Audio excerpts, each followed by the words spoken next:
नमस्कार दोस्तों, एक बार फिर स्वागत है आपका मैगजीन इंडिया पर। मैं हूं विशाल दहिया।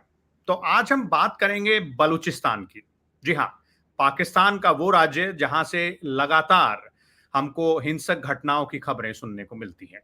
दरअसल अगस्त में भी हमने देखा, सुना और पढ़ा कि किस तरह बलूचिस्तान में कई हिंसक घटनाएं हुई जिसमें बहुत सारे लोग मारे गए। तो क्यों हो रही हैं बलूचिस्तान में वो हिंसक घटनाएं? क्या है बलूचिस्तान का इतिहास? और बलूचिस्तान के लोग क्या चाहते हैं? इन सब पर आज हम चर्चा करेंगे और विस्तार से आपको बताएंगे। लेकिन उससे पहले थोड़ी सी तथ्यात्मक जानकारी बलूचिस्तान के बारे में। दरअसल बलूचिस्तान पाकिस्तान का सबसे बड़ा प्रोविंस यानी कि राज्य है। अगर पाकिस्तान का पूरा ज्योग्राफिकल एरिया देखा जाए तो उसका लगभग 44% हिस्सा बलूचिस्तान प्रोविंस है। 3.5 लाख स्क्वायर किलोमीटर बलूचिस्तान का एरिया है। लेकिन बलूचिस्तान में रहने वाले जो लोग हैं, उनकी पाकिस्तान की जनसंख्या में हिस्सा केवल 6% के आसपास है। यानी कि बलूचिस्तान में जो बलोच लोग रहते हैं, वो पॉपुलेशन के हिसाब से पाकिस्तान में उनकी संख्या ज्यादा नहीं है। बलूचिस्तान में रहने वाले बलोच लोगों की जो आर्थिक स्थिति है, वो भी बहुत ज्यादा बेहतर नहीं है।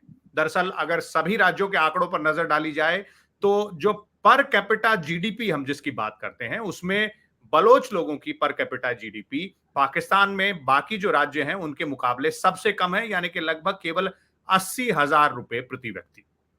इसके अलावा जो बलूचिस्तान है, उसकी जो रिप्रेजेंटेशन है पॉलिटिकल सिस्टम में या फिर आर्मी में, वो भी बहुत कम है। और इसका एक सीधा एग्जांपल है पाकिस्तान की नेशनल असेंबली, जिसमें कि 342 सांसद होते हैं। उसमें से केवल लगभग 20 ही सांसद ऐसे हैं जो बलूचिस्तान से आते हैं। तो ये बलूचिस्तान से जुड़े हुए कुछ आंकड़े हैं। लेकिन ऐसा नहीं है कि बलूचिस्तान में कुछ भी नहीं है। दरअसल बलूचिस्तान पाकिस्तान के लिए आर्थिक रूप से बहुत महत्वपूर्ण है, क्योंकि वहां कई महत्वपूर्ण मिनरल मिलते हैं, खनिज पदार्थ मिलते हैं, चाहे वो गोल्ड हो, सिल्वर, कॉपर हम बात करें या फिर नेचुरल गैस की बात करें। ये सब बहुत ही बड़ी मात्रा में बलूचिस्तान में पाए जाते हैं। और ग्वादर पोर्ट, जिसका नाम आपने कई बार सुना होगा, वो भी बलूचिस्तान प्रोविंस में ही आता है। तो क्या कारण है कि इतनी ज्यादा जो जिसे कहा जाए पोटेंशियल बलूचिस्तान में है इकोनॉमिक रूप से, लेकिन उसके बावजूद वहां के लोग गरीब हैं, उसके बावजूद वहां पर हिंसक घटनाएं होती हैं, और उसके बावजूद बलूचिस्तान के लोग चाहते हैं कि वो पाकिस्तान से अलग हो जाए। इस सब पर बातचीत करने के लिए आज हमारे साथ एक खास मेहमान मौजूद हैं। आइए उनसे आपको मिलवाते हैं। निपुण अलम्ब्यान हमारे साथ हैं। निपुण जी नमस्कार, स्वागत है। निपुण जी एक टीचर हैं, सिविल सर्विसेज जो ट्रेनिंग इंस्टीट्यूट्स हैं उसमें पढ़ाते हैं। उसके अलावा लेखक भी हैं और जो अंतरराष्ट्रीय मामले हैं यानी कि जो इंटरनेशनल रिलेशंस हैं उन पर कड़ी नजर भी रखते हैं, उसकी परख भी रखते हैं। और खासतौर पे जो भारत की जो नेबरिंग कंट्रीज हैं, जिसकी आज हम एक उनमें से कंट्री की बात कर रहे हैं, उनसे जुड़े मामलों पर भी कड़ी नजर रखते हैं। तो निपुण जी, आज हम बात कर रहे हैं बलूचिस्तान की और पाकिस्तान की। शुरुआत थोड़ा सा इस बात से करना मैं चाहूंगा, और हमारे दर्शकों को समझने में थोड़ी सी सहूलियत भी होगी, कि बलूचिस्तान के इतिहास से थोड़ी सी शुरुआत की जाए। दरअसल जितना जानकारी लोगों के पास है या जितना मैं समझ पा रहा हूं, और उसमें आप थोड़ा सा और जोड़ पाएं कि बलूचिस्तान का इतिहास उतना ही हिंसक रहा है जितनी हिंसा हमें आज देखने को मिल रही है। क्योंकि बलूचिस्तान के लोगों ने जो आजादी की मांग रखी है वो केवल आज की नहीं है, वो दरअसल जब भारत और पाकिस्तान आजाद हुए थे उससे भी थोड़ा सा पहले की ही है। बिल्कुल, बिल्कुल सही आपने कहा विशाल जी। देखिए क्या है कि अगर हम बलूचिस्तान की बात करते हैं तो बलूचिस्तान का विलय ही जो है वो हिंसा के द्वारा ही किया गया। कि जो वहाँ के हम देखें तो बलूचिस्तान के जो मीर मोहम्मद थे, उनको अरेस्ट पाकिस्तान ने किया और पाकिस्तान ने अरेस्टिंग के बाद ही उनको क्या किया, मिलाया। और हम देखें जब अरेस्टिंग हुआ तो जो उसके खान थे, खान के जो भाई थे, उन्होंने पहली ही सबसे पहले अपराइजिंग मिलते ही, यानी कि जैसे 28 मार्च 1948 को गिरफ्तार किया जाता है, जो खान साहब थे जो कलात के। और समय एक चीज आपको थोड़ा सा जानकारी देता हूँ। एक्चुअली बलूचिस्तान नाम हम बोलते हैं, रियलिटी में बलूचिस्तान का पूरा प्रॉब्लम नहीं, ये कलात का प्रॉब्लम ज्यादा है। एक्चुअली ये 4 रियासतें हुआ करती थी, कालोत, मकरान, लास बेला और आपका कलात। तो कलात में इशू शुरुआत हुआ था, कारण मकरान और लास बेला ये पाकिस्तान से विलय कर लिए थे। लेकिन कलात के जो किंग थे, जो कलात के जो खान थे, उन्होंने कहा नहीं मैं तो इंडिपेंडेंट रहूंगा, मैं तो आजाद रहूंगा। अब आजादी की उन्होंने घोषणा भी कर दी और 11 अगस्त 1947 को उन्होंने अपने आप को इंडिपेंडेंट डिक्लेयर कर दिया था कि हम एक संप्रभु देश की तरह से रहेंगे। तो यानी 11 पाकिस्तान की अगस्त आजादी से 3 दिन पहले और भारत की आजादी से 4 दिन पहले। 4 दिन पहले। हालांकि पाकिस्तान का भी मगर इंटरेस्टिंग बात है, पाकिस्तान 14 अगस्त बोलता है, लेकिन रियलिटी तो ये 15 अगस्त को हुआ। बस जी ये है कि बिल्कुल। पाकिस्तान जो है हमसे पीछे चलता है आधा घंटा। तो जिस समय में 12 बजे घोषणा हुई तो उस समय पाकिस्तान 11:30 बजे हुए थे। वो इसी बात पर कहते हैं कि हम 14 अगस्त को आजाद हुए, हम भारत से एक दिन पहले आजाद हुए। नहीं तो हम देखें तो जो पहले 2 इंडिपेंडेंस डे थे पाकिस्तान ने, वो 15 अगस्त को ही बनाए थे। 2 बार बनाने के बाद तीसरी बार उन्होंने 14 अगस्त बनाना शुरू किया, क्योंकि वो एक कंपटीशन कि हम पहले आजाद हुए, हम पहले महान हैं, उस तरह के मानसिकता में रहता है। तो 11 अगस्त को आपका कलात के खान ने अपने आप को आजादी की घोषणा कर दी। हालांकि उस समय माउंटबेटन की बात करें, जो हमारे कलात के खान ने, उन्होंने भारत से बात की थी कि भाई मैं इंडिपेंडेंट रहना चाहता हूँ और इंडिपेंडेंट रहना चाहता हूँ, लेकिन जिन्ना मुझे इंडिपेंडेंट रहने नहीं देंगे। तो हमने कहा भी था, नेहरू जी ने स्पष्ट रूप से कहा था कि भाई आप जो है आप रह नहीं पाएंगे, क्योंकि चारों ओर से सराउंडेड आपके क्या पाकिस्तान है। भाई मकरान मिल चुका है, कारण मिल चुका है, लास बेला मिल चुका है, फिर जो चीफ कमिशन प्रोविंस है वो पाकिस्तान के पास में, इधर पूरा सिंध पाकिस्तान के पास में है। आप इंडिपेंडेंट रह नहीं पाएंगे। लेकिन जी खान ने इस बात को नहीं माना और उन्होंने आपको इंडिपेंडेंट डिक्लेयर किया। और उसके बाद हम देखें कि जब से आपका, और एक इंटरेस्टिंग बात मुझे और याद आई कि जब 28 मार्च 1948 को गिरफ्तार किया जाता है कलात के खान को, उससे पहले जो हमारे वीपी मेनन साहब थे, जो हमारे गृह सचिव उस समय हुआ करते थे, जो पूरे भारत का विलय किया गया सरदार पटेल के द्वारा, तो गृह सचिव वीपी मेनन की सहायता से किया गया। वीपी मेनन ने अपने एक इंटरव्यू दिया था जिसको आधार बनाया पाकिस्तान ने कलात के खान को जबरदस्ती मिलाने का। वीपी मेनन ने कहा कि कलात के जो खान हैं उन्होंने भारत से विलय की इच्छा जताई थी, लेकिन हमने मना कर दिया। अब हालांकि वीपी मेनन का कहने का अभिप्राय ये नहीं था, वीपी मेनन का अभिप्राय ये था कहने का कि हम चाहते हैं कि जो कलात है वो डिसीजन ले, और जो वो इंडिपेंडेंट रहने की बात कर रहा है वो पॉसिबल नहीं है। ये वही स्टैंड की बात कर रहे थे जैसा स्टैंड हमारा कश्मीर के ऊपर था। हम जी। कश्मीर के राजा हरि सिंह को लगातार कह रहे थे कि भाई स्टैंड स्टिल एग्रीमेंट से कुछ नहीं होगा, आप नहीं रह पाएंगे इंडिपेंडेंट। तो वही स्टैंड लिया। लेकिन इसी के बाद 27 मार्च 1948 को इंटरव्यू होता है वीपी मेनन का, और पाकिस्तान इसी बात को आधार बनाता है कि कलात का खान जो है वो पाकिस्तान के खिलाफ क्या कर रहे हैं, बगावत कर रहे हैं या दगाबाजी कर रहे हैं, इस तरह की बातें बोलकर उनको अरेस्ट किया। और वहीं से आपका प्राइसिंग शुरुआत हुई, और फिर लंबे आपको इतिहास से कई बार बहुत हाइप गया, कई बार डाउन गया। ये जो अपराइजिंग की हम जिसकी बात कर रहे हैं, यानी कि जो हिंसक विरोध जो शुरू हुआ, और वो कलात के खान की गिरफ्तारी के बाद उनके जो भाई थे, जिन्हें प्रिंस ऑफ कलात भी कहा जाता था, उन्होंने फिर आर्म्ड स्ट्रगल जिसे कहा जाए, एक हिंसक विद्रोह शुरू किया आजादी बनाए रखने के लिए। हालांकि वो पाकिस्तान में नहीं रहे, वो अफगानिस्तान चले गए। तो उसके कई फेजेस भी हैं। उसके बारे में अगर बात करें तो जैसे 1950 का दशक है, 1960 का दशक है, 1970 का दशक है, और फिर उसके बाद कुछ सालों तक, यानी कि 10-15 साल तक थोड़ी सी शांति जरूर बरकरार रही बलूचिस्तान इलाके में। लेकिन सन 2000 के बाद एक बार फिर से जो हिंसक विद्रोह है वो शुरू हुआ, और उसको, वो जो कि अभी तक चलता आ रहा है, उसको सबसे लंबा फेज माना जाता है। और खासतौर पे उसमें उस वक्त जो पाकिस्तान के राष्ट्रपति थे और आर्मी चीफ भी थे, परवेज मुशर्रफ, उनको एक बहुत महत्वपूर्ण कड़ी उसमें माना जाता है। तो 50, 60, 70 के जो दशक में हुआ वो तो थोड़े दिनों तक चला, और धीरे धीरे जो है मतलब उसको पाकिस्तान की आर्मी ने उसे कुचल भी दिया। लेकिन सन 2000 के बाद से जो चला वो बहुत महत्वपूर्ण हो जाता है। जी बिल्कुल। एक 2005 में एक नवाब अकबर बुगटी थे, जिन्होंने 2005 में, सन 2000 की जिसकी आप बात कर रहे हैं, उन्होंने इस अपराइजिंग की शुरुआत की थी।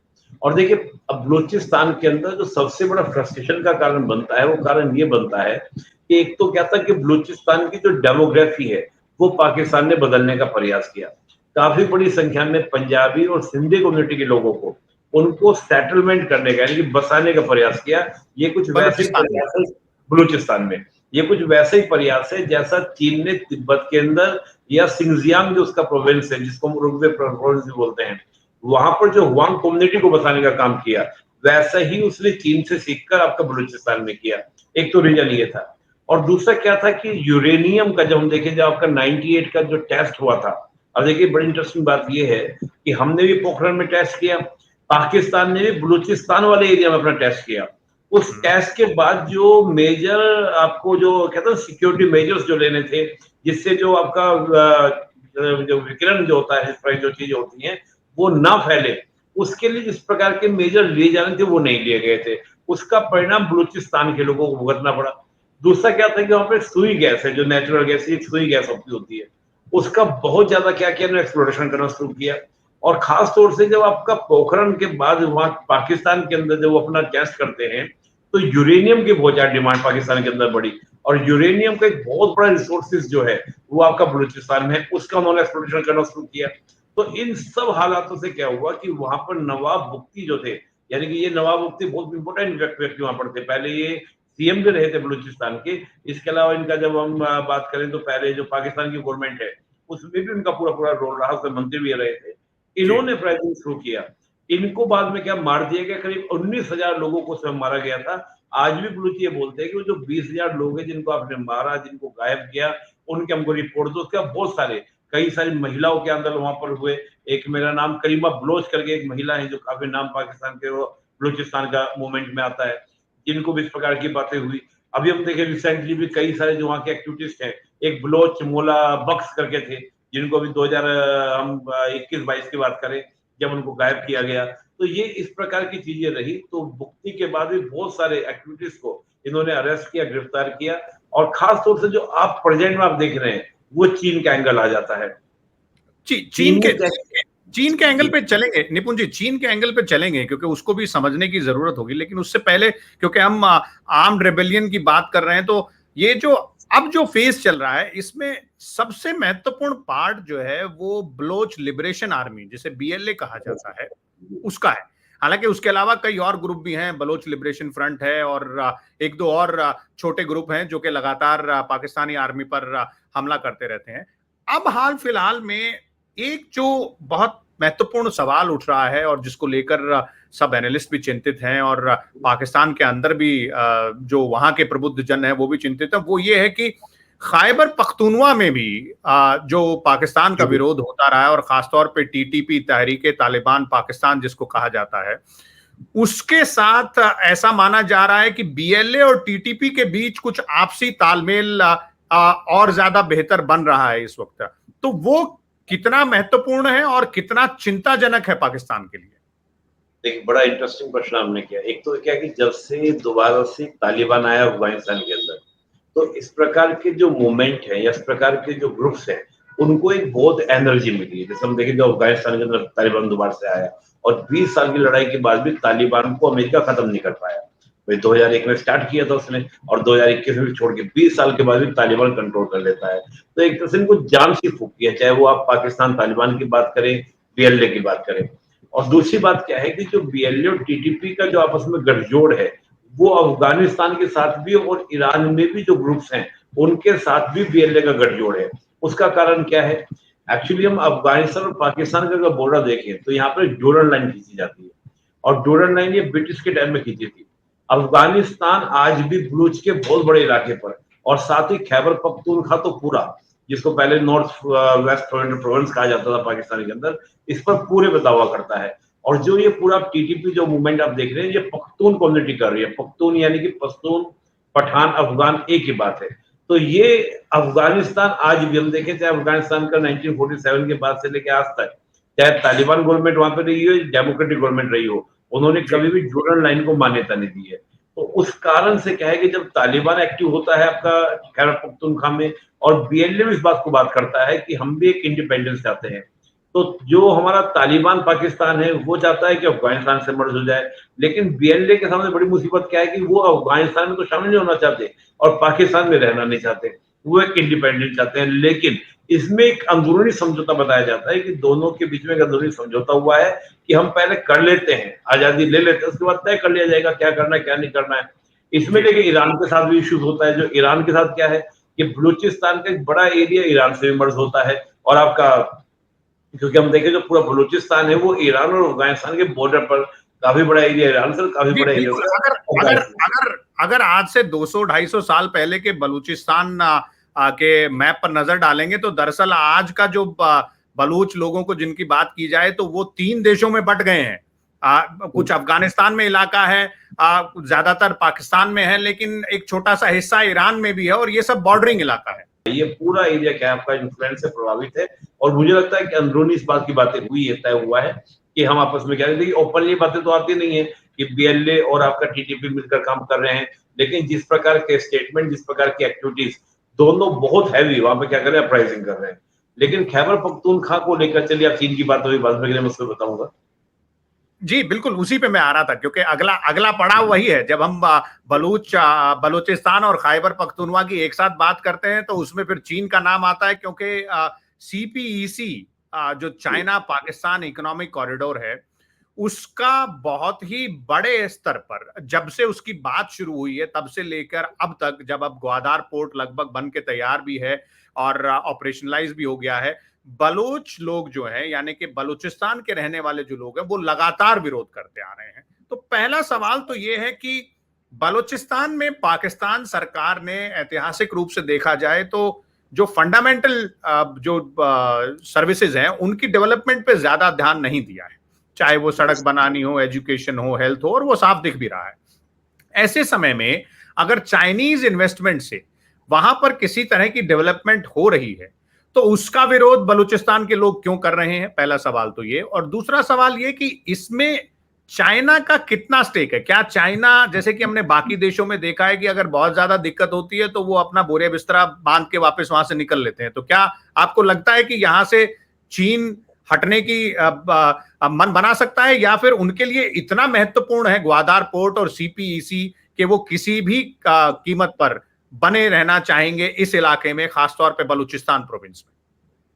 देखिए, एक तो बात, हम जब सीपैक की बात करते हैं तो एक बड़ी महत्वाकांक्षी परियोजना है चीन की बीआरआई, और बीआरआई का एक पार्ट के रूप में सीपैक को हम देखते हैं। सीपैक चीन ने क्यों बनाया, पहले ये समझे, इससे हमको उत्तर मिल जाएगा कि क्या चीन इसको छोड़ेगा या नहीं छोड़ेगा। देखिए सीपैक बनाने का जो उसका मोटिव था, वो जो उसकी मलक्का डायलेमा जो है, ऑयल सप्लाई लाइन जो है, वो अभी आपका इंडियन ओशन से जाती है, यानी कि श्रीलंका और भारत की वहां से, लेकिन हिमाचल से जाती है। लेकिन मलक्का स्टेट को लेकर, जो मलक्का आपका अंडमान निकोबार के साउथ में पड़ता है, उसको लेकर चीन हमेशा डायलेमा में रहा है कि कभी भी, क्योंकि नीचे हम देखें कि मालदीव के पास में आपको अमेरिका का सैन्य अड्डा मिलेगा, जो अमेरिका वहां से कंट्रोल कर सकता है। इधर भारत ऑटोमेटिकली है, और उसके करीब 27,000 किलोमीटर का ऑयल शिपिंग लेन ये पड़ता है। तो यहाँ पर चीन हमेशा देखता है कि कभी भी अगर मेरा भारत के साथ या अमेरिका के साथ तनाव होगा तो मेरा मलक्का स्टेट ब्लॉक हो जाएगा, और मेरी जो सप्लाइंग लाइन है वो पूरी ब्लॉक हो जाएगी। उस चिंता को दूर करने के लिए उसने अरब सी का जो गवादर पोर्ट है, गवादर पोर्ट से अपने यहाँ काशगर तक ले जाकर 3,214 किलोमीटर का लंबा एक हाईवे, इसको उसने काम शुरू किया 2013 में। शुरुआत में 46 बिलियन का था, लेकिन अब उसकी जो पूरी लागत आई वो 62 बिलियन के आसपास आई। अब बात ये कि इतना बड़ा जो पूरा तैयार हुआ है, हालांकि इसके कई सारे प्रोजेक्ट अभी भी क्या है, अधूरे हैं, अभी भी उस पर काम चल रहा है, पूरे कंप्लीट उसको नहीं कह सकते, ऑपरेशन तो कर दिया है, लेकिन बीच में कई जगह क्या है वो टूटा हुआ है, मतलब कई जगह काम चल रहा है। बलूचिस्तान के लोगों का ऐसे विरोध क्यों है? 2-3 मामलों में विरोध है। एक तो क्या है कि गवादर को इन्होंने पूरा डेवलप किया, और आप देखेंगे जो बलूचिस्तान है 2/3, मतलब 2/3 जो पूरा कोस्टल एरिया है वो बलूचिस्तान वाला एरिया है, उसमें गवादर बहुत महत्वपूर्ण हो जाता है। इधर फिर आपका कराची जो सिंध में हो जाता है। गवादर को ये पूरा क्या कर रहे हैं, एकदम इंटरनेशनल तैयार कर रहे हैं, ताकि एक इंटरनेशनल तरीके से क्या करे, वो काम करे और बहुत बेटर तरीके से काम करे। इससे क्या होगा कि जो वहाँ कोस्टल एरिया पर रहने वाले ब्लूज थे, उनका जो फिश कीपिंग एरिया है वो कम हुआ है। अब उनको बहुत दूर मछली पकड़ने जाना पड़ता है, जबकि उनके पास मॉडर्न क्या है, आपकी बोट्स नहीं है, जिस प्रकार की बोट दूर के, यानी कि आपका डीप सी में जाने के लिए चाहिए होती है, जो आपने कहा कि वहां पर डेवलपमेंट उतना हो नहीं पाया। एक तो रीजन ये। दूसरा क्या हुआ है कि पहले ब्लूचवी लोग परेशान थे किससे, पाकिस्तान के सिंधी और पंजाबियों से, कि वो आके यहाँ पे सेटल कर रहे हैं। आज वहां पर जगह जगह चीन की कॉलोनियां बन गई हैं, बड़े बड़े होटल जो बने हैं उनमें चीनी दिखते हैं, और चीनियों के पूरे सैनिक भी सोल्जर्स वहां पे दिखाई देते हैं। वो तो उस बात से परेशान यानी कि वो जो अपनी डेमोग्राफी है उसको बचाना चाहते हैं बलोच लोग, जो आइडेंटिटी है, जो एथनिसिटी जिसकी हम बात करते हैं। और उसमें जैसा कि आपने कहा कि सिंधी और पंजाबियों से पहले परेशान थे, क्योंकि अभी हाल फिलहाल में जो भी बीएलए के हमले हुए हैं वो सब जो पाकिस्तानी पंजाबी हैं उनको टारगेट करते हुए हैं, और चीनी जो हैं उन पर भी लगातार हम देखते रहे हैं कि बीच बीच में हमले होते रहते हैं। तो यानी कि एथनिसिटी एक बहुत महत्वपूर्ण इश्यू है। इकोनॉमिक इश्यू दूसरा है कि आप हमारी जमीन पर, यानी कि बलूचिस्तान के लोग कहते हैं कि हमारी जमीन पर आप आकर बड़े बड़े प्रोजेक्ट लगा रहे हैं, लेकिन उसका फायदा हमें नहीं दे रहे हैं। बलूचिस्तान की जो मिनरल स्ट्रेंथ है उसका आप दोहन कर रहे हैं, लेकिन उसका कोई बेनिफिट बलूचिस्तान के लोगों को नहीं मिल रहा। तो ये सब जो पिछले लगभग 70-75 साल से हो रहा है, उसका असर हमें देखने को यहाँ मिल एक रहा है इस एक मामले बात मुझे, हाँ एक बात मैं इसमें और जोड़ दूं। ये वैसी बात है कि बलूचियों का ये कहना है कि ये जो सीपैक बनाया है, इससे ये मेरे रिसोर्सेज का बहुत इजीली और क्या करेंगे, एक्सप्लोरेशन करेंगे। पूरे पाकिस्तान का 20% रिसोर्सेज बलूचिस्तान के अंदर है। ये वही बात है जो 1971 में बांग्लादेश में थी, यानी कि पूर्वी पाकिस्तान में थी। पूर्वी पाकिस्तान में ये बोलता था कि हमारे यहाँ जूट की खेती होती है, उससे जो पैसा आता है पाकिस्तान उसको इस्लामाबाद डेवलप करने में कर देता है।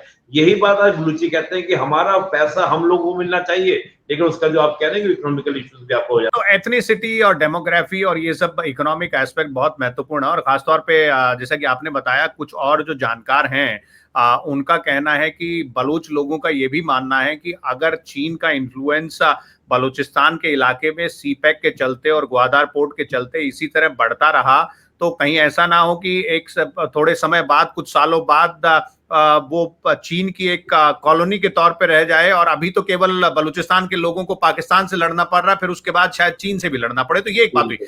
अब बात करते हैं, क्योंकि आपने कुलदीप यादव की बात की थी कि भारत का एंगल क्या है यहाँ पे, क्योंकि जो बलोच विद्रोही हैं उनकी तरफ से गाहे बगाहे लगातार ये एक स्टेटमेंट आती रहती है, वो गुहार भारत की तरफ लगाते रहते हैं कि भारत को खुल के हमारा समर्थन करना चाहिए, हमारी मदद के लिए आगे आना चाहिए। तो पहला सवाल तो ये कि भारत का कितना इसमें रोल है और कितना लिमिटेड रोल है, और दूसरा ये कि आने वाले समय में आप क्या देखते हैं, क्योंकि कई बातें कही जा रही हैं कि जिस तरह से पाकिस्तान में पॉलिटिकल इंस्टेबिलिटी है और आर्मी का भी दबदबा है, डीप स्टेट का भी दबदबा है, और ये विद्रोही संगठन बलूचिस्तान और खैबर पख्तूनवा में जो हिंसा की कार्रवाई करते रहते हैं, उसके चलते पाकिस्तान के डिसइंटीग्रेशन की बात की जाए तो वो भी हो रही है, क्योंकि ईस्ट पाकिस्तान भी किसी समय में होता था जब आज की तारीख में वो बांग्लादेश हो गया है। तो ये कितना संभव है, नंबर एक, और नंबर दो, भारत का उसमें कहाँ रोल आता है? देखिए, बड़ा इंटरेस्टिंग आपने बात पूछी है और वो बहुत अच्छा क्वेश्चन भी है। मुझे जहां तक याद आ रहा है कि केवल एक बार प्रधानमंत्री मोदी जी ने आज तक कभी हमारे गवर्नमेंट के द्वारा बलूचिस्तान के मुद्दे को नहीं उठाया गया, बहुत ओपन में किसी मंच पे नहीं उठाया। मुझे याद है 15 अगस्त 2017 को पहली बार प्रधानमंत्री जी ने बलूचिस्तान का मुद्दा लाल किले की प्राचीर से भाषण में उठाया था। उसका भी एक रीजन था, कारण क्या था कि जुलाई 2016 में जब कश्मीर में एक मिलिटेंट्स का आपने नाम सुना होगा, जिस मुजाहिदीन का था ये बुरहान वानी। तो जब बुरहान वानी की डेथ हुई थी, बुरहान वानी की डेथ के बाद पाकिस्तान के पीएम ने उसको शहीद का दर्जा दिया, और उसके बाद हम देखें कि बहुत ज्यादा आपका कश्मीर के अंदर प्राइसिंग हुआ, स्टोन पेल्टिंग्स वहां पर हुई, सब पाकिस्तान का पूरा सब हाथ मिलाया, मतलब पूरा सब पाकिस्तान का पूरा सपोर्ट था। तो तब हमने केवल एक बार ये इतना कहा था कि बलूचिस्तान के अंदर जो हो रहा है, पीएम साहब का, पीएम हमारे मोदी का ये कहना यही था कि बलूचिस्तान में जो हो रहा है वो गलत है, इसको हम अंतर्राष्ट्रीय मंचों पर उठाने की बात करेंगे। लेकिन किसी भी तरीके से हम ये कहें कि बीएलए को सपोर्ट भारत के द्वारा या वहां पर जिस प्रकार की जो एक्टिविटीज हो रही है उसको भारत कर रहा है, तो भारत का इसमें स्पष्ट रूप से किसी तरह का कोई भी आधार नहीं। और जो आपने बात कही कि बांग्लादेश की तरह, थोड़ा सा हमारे लिए मुश्किल है। देखिए, बांग्लादेश और पाकिस्तान, जो पूर्वी पाकिस्तान पश्चिम पाकिस्तान में हम लोकेटेड थे, हमारे लिए इनको अलग कराना आसान काम था। लेकिन बलूचिस्तान हमसे दूर है, सिंध बीच में पड़ता है। हाँ, उधर से अगर ईरान का सपोर्ट मिले, अफगानिस्तान का सपोर्ट मिले, उस तरह की बात है। लेकिन भारत इस तरह की चीजों में इंटरेस्ट रखता नहीं है, क्योंकि भारत का पूरा फोकस अपने डेवलपमेंट पे है और अपनी सोवरेनिटी के ऊपर है। भारत के अपने बड़े हैं, तो भारत इस प्रकार की चीजों को लेकर अपना जो एक भारत की इमेज बनी है पूरे वर्ल्ड में, हमने युद्ध नहीं बुद्ध दिया है, वो जो इमेज है पीस वाले देश की, उसको भारत डैमेज क्यों करेगा? बांग्लादेश के बनने का कारण तो खुद पाकिस्तान था, उसमें हमने सपोर्ट जरूर किया था। उसका कारण ये था कि हमारे यहाँ पर इश्यूज बन रहे थे। यहाँ बलूचिस्तान को लेकर इस प्रकार के इश्यू हमारे सामने नहीं है। जी बिल्कुल, लेकिन इसमें बलूचिस्तान में जो लगातार हिंसक घटनाएं बढ़ रही हैं और बीएलए की एक्टिविटीज जो बढ़ रही हैं, और जैसा कि मैं पहले कह रहा था कि बीएलए और टीटीपी के बीच, यानी कि तहरीक तालिबान पाकिस्तान के बीच जो एक गठजोड़ हुआ है, उसके चलते पाकिस्तान की जो एस्टेब्लिशमेंट है उसमें बहुत बेचैनी है, चाहे पॉलिटिकल एस्टेब्लिशमेंट हो या फिर आर्म्ड फोर्सेस हो, क्योंकि उनका भी ये मानना है और वहाँ के जो प्रबुद्ध जन हैं, जो एक्सपर्ट्स हैं, उनका भी ये मानना है कि ये पाकिस्तान की सेहत के लिए आने वाले दिनों में, आने वाले सालों में कोई अच्छी बात शायद नहीं होगी, क्योंकि बलूचिस्तान इकोनॉमिक और स्ट्रेटेजिक दोनों ही एंगल से पाकिस्तान के लिए बहुत महत्वपूर्ण है। और खासतौर से अब जबकि चीन के साथ पाकिस्तान का समझौता है, सीपेक के तहत बहुत बड़ा लोन पाकिस्तान ने लिया हुआ है 40 साल के लिए, ग्वादार पोर्ट को चीन की जो सरकारी कंपनी है उसको लीज पे भी दिया हुआ है। तो कई सारे एंगल हैं, उम्मीद करते हैं कि इसका कोई शांतिपूर्ण हल जरूर निकलेगा और बलोच लोगों की जो लड़ाई है, जो उनकी जो स्ट्रगल है, उसका भी कोई ना कोई नतीजा उनको मिलेगा। हम नजर बनाए रखेंगे। निपुण जी, आपका बहुत बहुत धन्यवाद। ये थी बात बलूचिस्तान की, और बलूचिस्तान में चल रही जो आर्म्ड स्ट्रगल है, यानी कि जो हिंसक विद्रोह है, उसकी, उसके कारणों की, उसके इतिहास की हमने बताया आपको कि किस तरह से जो बलूचिस्तान के लोगों की लड़ाई है वो आज की नहीं है, वो लगभग 75 साल पुरानी है और वो लड़ाई लगातार चलती आ रही है। हम नजर रखेंगे ऐसे ही मुद्दों पर और आपके लिए ऐसी और बातें सामने लाते रहेंगे, दिलचस्प आंकड़ों के साथ और तथ्यात्मक एनालिसिस के साथ भी। देखते रहिए आप मैगजीन इंडिया, हमारा चैनल सब्सक्राइब कीजिए और कमेंट करके बताइए कि वो कौन सी बातें जो आपको अच्छी लगी या फिर जो आप मैगजीन इंडिया पर देखना चाहते हैं। नमस्कार, धन्यवाद।